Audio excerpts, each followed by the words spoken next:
డబ్బు, అనారోగ్యం, ఉద్యోగం, వ్యాపారం అప్పులతో బాధపడుతున్నారా? వెంటనే జేకేఆర్ గురువు గారికి కాల్ చేసి ఈ వెబినార్ లో జాయిన్ అవ్వండి.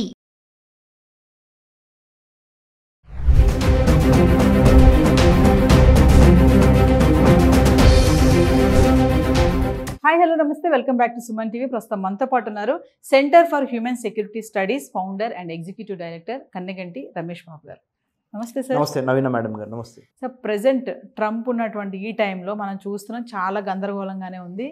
నిర్ణయాలపై నిర్ణయాలు తీసుకుంటున్నారు, కొన్ని అయితే అప్లికేబుల్ కూడా అవుతున్నాయి, కొంతమంది ఇబ్బంది కూడా పడుతున్నారు. అందులో మన స్టూడెంట్సే కావచ్చు, జాబ్ చేసే వాళ్ళు కావచ్చు, అక్కడికి వెళ్ళి ఉండాల్సిన వాళ్ళు కానీ, వెళ్ళాలనుకునే వాళ్ళు అందరూ కూడా. మరి ఈ నేపథ్యంలో అసలు మామూలుగా అమెరికా వెళ్ళాలంటే వీసా అనేది ఒక ప్రాసెస్ ఉంది మనకి. అసలు అది ఫస్ట్ కదా స్టాంప్ పడాలి. మీరు ప్రీవియస్ వీడియో చెప్పారు రిజెక్టెడ్ ఆర్ యాక్సెప్టెడ్ అని చెప్పారు, రెండు చెప్పారు. అయితే రిజెక్ట్ లేదంటే యాక్సెప్ట్, వెనక్కి లేదంటే ముందుకి. మరి అసలు వీసా ప్రాసెస్ అనేది ఎలా ఉంటుంది? నేను కొంతమంది చెప్పినట్టు విన్నాను, మా అబ్బాయి అమెరికాలో ఉంటున్నాడు, నేను చూడ్డానికని వెళ్ళాలి, కానీ నాకు వీసా ఇంటర్వ్యూ పెట్టారు, నేను అక్కడ ఫెయిల్ అయిపోయాను. ఏం అంతగనంగా ఏం అడుగుతారు, ఎలా ఫెయిల్ అయ్యారంటే ఆవిడ ఏదో మాట్లాడలేకపోయారంట, అడిగిన క్వశ్చన్కి ఆన్సర్ చేయలేకపోయారంట, రిజెక్ట్ అయిపోయారు, వెళ్ళడానికి ఛాన్స్ లేదు వాళ్ళ అబ్బాయి దగ్గరికి. అసలు ప్రాసెస్ అనేది ఎలా ఉంటుంది సార్? అసలు అంత ఇప్పుడున్న సిచ్యువేషన్లో ఆ ఇంటర్వ్యూ చేసే అతను ఆ వీసా ఆఫీసర్ యొక్క మరి అదంతా ఒక్కసారి మా వ్యూవర్స్కి. వీసా అంటే వేరే దేశం మీద కాలు మోపటానికి అనుమతి పత్రము. అంతే, రైట్. అది వీసా అంటే ఏంటి అనేది ముఖ్యంగా మా కష్టాలు కూడా ప్రేక్షకులు గమనించాలి. కొద్దిగా ఇంగ్లీష్లో మాట్లాడితే ఇంగ్లీష్లో మాట్లాడారు అంటారు మమ్మల్ని, పూర్తిగా తెలుగులో మాట్లాడితే మీకు ఇంగ్లీష్ రాదా అంటారు. సో మేము చాలా ఇది ఒక త్రిశంకు స్వర్గం అనమాట, ఇటు ఉండాలని. సో బ్యాలెన్స్డ్గా ఇంగ్లీష్ వచ్చిన వాళ్ళకి, ఇంగ్లీష్ రాని వాళ్ళకి, మన వాళ్ళందరికీ అర్థమయ్యే విధంగా మాట్లాడతాను బాబు. ఏమన్నా చిన్న చిన్న కరెక్షన్స్ ఏమన్నా ఉంటే కూడా తర్వాత హెల్ప్ చేస్తాము, దయచేసి మీరు పాజిటివ్గా స్వీకరించండి. నెంబర్ 1, వీసా అంటే వేరే దేశానికి ఒక అనుమతి పత్రం అండి. Number 1. Okay, American visa right now in 21st century in 2025 in the month of April, 10th of April, you and me are talking in Hyderabad. Right? 10th April 2025 సంవత్సరంలో హైదరాబాద్లో కూర్చొని మనము అమెరికా వెళ్తానికి టు స్టార్ట్ విత్ అమెరికా, తర్వాత other countries కూడా వీసాకి సంబంధించి ఎటువంటి జాగ్రత్తలు తీసుకోవాలో చెప్తాను. మనం అమెరికా గురించి ప్రస్తుతానికి ఎందుకు మాట్లాడుతున్నాం అంటే, మరి మనవాడు ఉన్నాడు కదా పెద్ద ఆయన, మన డొనాల్డ్ ట్రంప్ గారు. డొనాల్డ్ ట్రంప్ గారి యొక్క వ్యవహార ధోరణి మీ అందరికీ ఈ పాటికి తెలిసే ఉంటుంది. సారు మరి ఒక్కొక్క రోజు ఒక్కొక్క మూడు ఉంటుంది సార్కి, ఆ మూడుని బట్టి నిర్ణయాలు మారుతూ ఉంటాయి. సో కాబట్టి జాగ్రత్తగా మనం వ్యవహరించి ఆయన ప్రసన్నం చేసుకోవాలి, ఆ దేశాన్ని ప్రసన్నం చేసుకుంటే మనకి స్టాంపు పడిద్ది యాక్సెప్టెడ్ అని. So okay, coming back to United States of అమెరికాకి ఇండియాకి ద్వైపాక్షిక సంబంధాలు, బైలాటరల్ రిలేషన్స్ అంటారు. ఇవి స్టార్ట్ అయ్యి ఆల్మోస్ట్ ఒక 60 years అయింది, 60 years పైనే అయింది. రెండు ప్రజాస్వామ్య దేశాలు, America the oldest democracy, India the largest democracy. So పొలిటికల్గా చూసినా, రాజకీయ పరంగా చూసినా కానీ రెండు ప్రజాస్వామ్య దేశాలు కాబట్టి, రెండు రాజ్యాంగం ద్వారా పరిపాలించబడుతున్నాయి కాబట్టి, రెండిటికి బ్రిటిష్ వాడు ఒకప్పుడు బాస్. వాడిని తరిమేసి మనం స్వతంత్రం తెచ్చుకున్నాం. అమెరికా కూడా అంతే, ఇండియా కూడా అంతే. ఈ విషయం కూడా మన ప్రేక్షకులకు చెప్పాలి. 1776లో అమెరికన్ వార్ ఆఫ్ ఇండిపెండెన్స్ జరిగింది బ్రిటిష్కి వ్యతిరేకంగా. 1947లో 15th August మన స్వతంత్రం సంపాదించుకున్నాం బ్రిటిష్ వాడికి వ్యతిరేకంగా, బ్రిటిష్ వాడిని ఎల్లగొట్టి. రైట్, ఇది మన దేశాల యొక్క స్టార్టింగ్ పాయింట్. 1789లో American first president George Washington నుంచి మన ప్రెసిడెంట్ ఆఫ్ ఇండియా ఎవరు? రాజేంద్ర ప్రసాద్ గారు, బాబు రాజేంద్ర ప్రసాద్ గారు. మన ప్రధానమంత్రి గారు ఎవరు? నెహ్రూ గారు. అక్కడి నుంచి ఇప్పటికి అంటే 1947 నుంచి ఇవాళ వరకు, 1776 నుంచి ఇవాళ వరకు ఇటు అమెరికా ఇటు ఇండియా.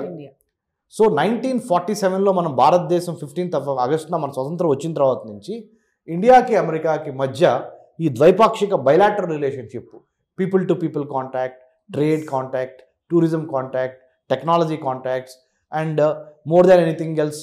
ఈ మధ్య రీసెంట్గా ఐటీ రంగం అభివృద్ధి చెందటం మూలాన 2000 సంవత్సరం నుంచి ఈ 25 సంవత్సరాల్లో, లాస్ట్ 25 yearsలో there is a lot of going and coming, or giving and taking, or exchanging information, or many Telugu families are living in the United States of America thanks to IT revolution. Now AI revolution కూడా వచ్చేసింది. Right, ఇలాంటి పరిణామ క్రమంలో visa ఆఫీసర్కి మనం ఎలా face చేయాలి, how to be a successful visa applicant ఎస్ అనే దాని మీద మాట్లాడుతున్నాం మనం ఇప్పుడు. కాబట్టి మాట్లాడటానికి మీరెవరు సార్, మీకేం అర్హత ఉందన్నప్పుడు I'm a qualified PhD in American studies. I'm not like other analysts where they come with some degree and they talk about American government politics and foreign policy, which I don't approve, because when you say something, you need to have a proper research and qualification to say Yes. something. So after thorough research, I am talking. Visa officer ki first చూసేది ఏంటంటే how transparent you are, how clear you are, how communicative you are, yes how capable you are, how cooperative you are. Yes ఈ 5 C's చూస్తారు వాళ్ళు. ఈ 5 C's ఒక visa officer మిమ్మల్ని ఆ 1 minute scan చేస్తారు. హౌ కోఆపరేటివ్ యు ఆర్, మీ knowledge, మీ స్కిల్, మీ యాటిట్యూడ్, మీ లాంగ్వేజ్, మీ బాడీ లాంగ్వేజ్, మీ డ్రెస్సు, మీ అడ్రస్. డ్రెస్ చూస్తారు, అడ్రస్ చూస్తారు, మీ లాంగ్వేజ్ చూస్తారు, మీ బాడీ లాంగ్వేజ్ చూస్తారు, మీ క్యారెక్టర్ చూస్తారు, మీరు కంటెంట్ చూస్తారు, మీ ఇంటెంట్ కూడా చూస్తారు, అంటే మీ ఏ ఉద్దేశంతో వెళ్తున్నారు. అర్థమవుతుందా? ఆ వీసా ఆఫీసరు పిచ్చోళ్ళని కూర్చోబెట్టరు, చాలా స్పెషలిస్టులను కూర్చోబెడతారు. సబ్జెక్ట్ పరంగా నాలెడ్జ్ ఉంటుంది వాళ్ళకి, సైకలాజీ రీడ్ చేసే, మానసికంగా మిమ్మల్ని రీడ్ చేసేస్తారు వాళ్ళు. ఇప్పుడు అబద్ధం చెబుతున్నాడా, నిజం చెబుతున్నాడా, దొంగ మాటలు చెబుతున్నాడా, మొత్తం రీడ్ చేస్తారు. మరి ముఖ్యంగా మీరు వెళ్ళక ముందలే మీ గురించి వాళ్ళు కొంత రీసెర్చ్ చేసి, మీ డిజిటల్గా సోషల్ మీడియా కానీ ఇంకోటి కానీ ఆ సమాచారం కూడా ఉంటుంది. మీరు ఎక్కడికి వెళ్దాం అనుకుంటున్నారు, అసలు అక్కడ ఉందా లేదా అమెరికాలో, ఆ సమాచారం కూడా ఉంటుంది. సో అదేదో ఆషామాషి వ్యవహారం అయితే కాదు. మరి ముఖ్యంగా ఈ రోజున 2025 ఏప్రిల్ గురించి మాట్లాడుతున్నాను నేను. రైట్? మీ కంటెంటు, మీ ఇంటెంటు, మీ క్యారెక్టరు, ఈ మూడింటిని కూడా చూస్తారు. How cooperative you are in the interview, how much of clarity you have on what you wanted to go, why you wanted to go, ఎందుకు వెళ్ళాలనుకుంటున్నారు, ఎలా వెళ్ళాలనుకుంటున్నారు, ఎప్పుడు వెళ్ళాలనుకుంటున్నారు, మీ దగ్గర ఉన్న ఫండింగ్ ఏంటి, మిమ్మల్ని పిలిచిన వాళ్ళు ఎవరు, అక్కడ హోస్ట్ ఎవరు, మీరు గెస్ట్గా వెళ్దామనుకుంటున్నారా, B1 B2 మీద వెళ్దాం అనుకుంటున్నారా, F1 మీద వెళ్దాం అనుకుంటున్నారా, M1 మీద వెళ్దాం అనుకుంటున్నారా, లేదా మీరు అన్నిటికీ మించి H1B మీద వెళ్దాం అనుకుంటున్నారా, ప్రతి దాని మీద వాళ్ళకి ఒక క్లారిటీ ఉంటుంది. అదే క్లారిటీ మీకు ఉందా లేదా అని వీసా ఆఫీసర్ చూస్తాడు. Clarity of thought, content, cooperative, how clear, how confident, all these things matters a lot. Last thing, ఇంగ్లీష్లోనే మాట్లాడాలా, ఇంగ్లీష్లో మాట్లాడితే వీసా వచ్చిద్దా, నో గ్యారంటీ. తెలుగులో మాట్లాడాలా, తెలుగులో మాట్లాడితే వీసా రాదా, నో గ్యారంటీ. మీరు చేయాల్సిందంతా ట్రాన్స్పరెంట్గా, హానెస్ట్గా, clarity of thought, clarity of పర్పస్తో ఆన్సర్స్ ఇవ్వటమే. అది తెలుగు అయినా కానీ ఇంగ్లీష్ అయినా కానీ. ఒకవేళ తెలుగులో మాట్లాడితే మీరు వీసా ఆఫీసర్తో, ఆడు ఇంగ్లీష్లోనే మాట్లాడతాడు ఆయన, మీరు తెలుగులో మాట్లాడితే వాళ్ళు మీకు ఒక ట్రాన్స్లేటర్ని ఇస్తారు. ట్రాన్స్లేటర్ కావాలంటే మీరు ముందరగానే ఈమెయిల్ పెట్టండి ఎవరు ఎంబసీకి, ఫలానా నాకు తెలుగులోనే మాట్లాడటం వచ్చు, నాకు తెలుగు ట్రాన్స్లేటర్ని ఇవ్వండి అని. నిన్న ప్రధానమంత్రి మోడీ గారి ముందల మన తెలుగు ఆమె ముద్రా లోన్ గురించి మాట్లాడుతా ఎలా బెనిఫిట్ పొందిందో ఆమె తెలుగులో చెప్పింది.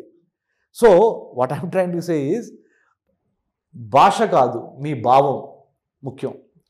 భావంతో పాటు మీ యొక్క నడవడిక, యద్భావం తద్భవతి, అంటే మతి కరెక్ట్గా ఉంటే గతి కరెక్ట్గా ఉంటుంది అంటారు.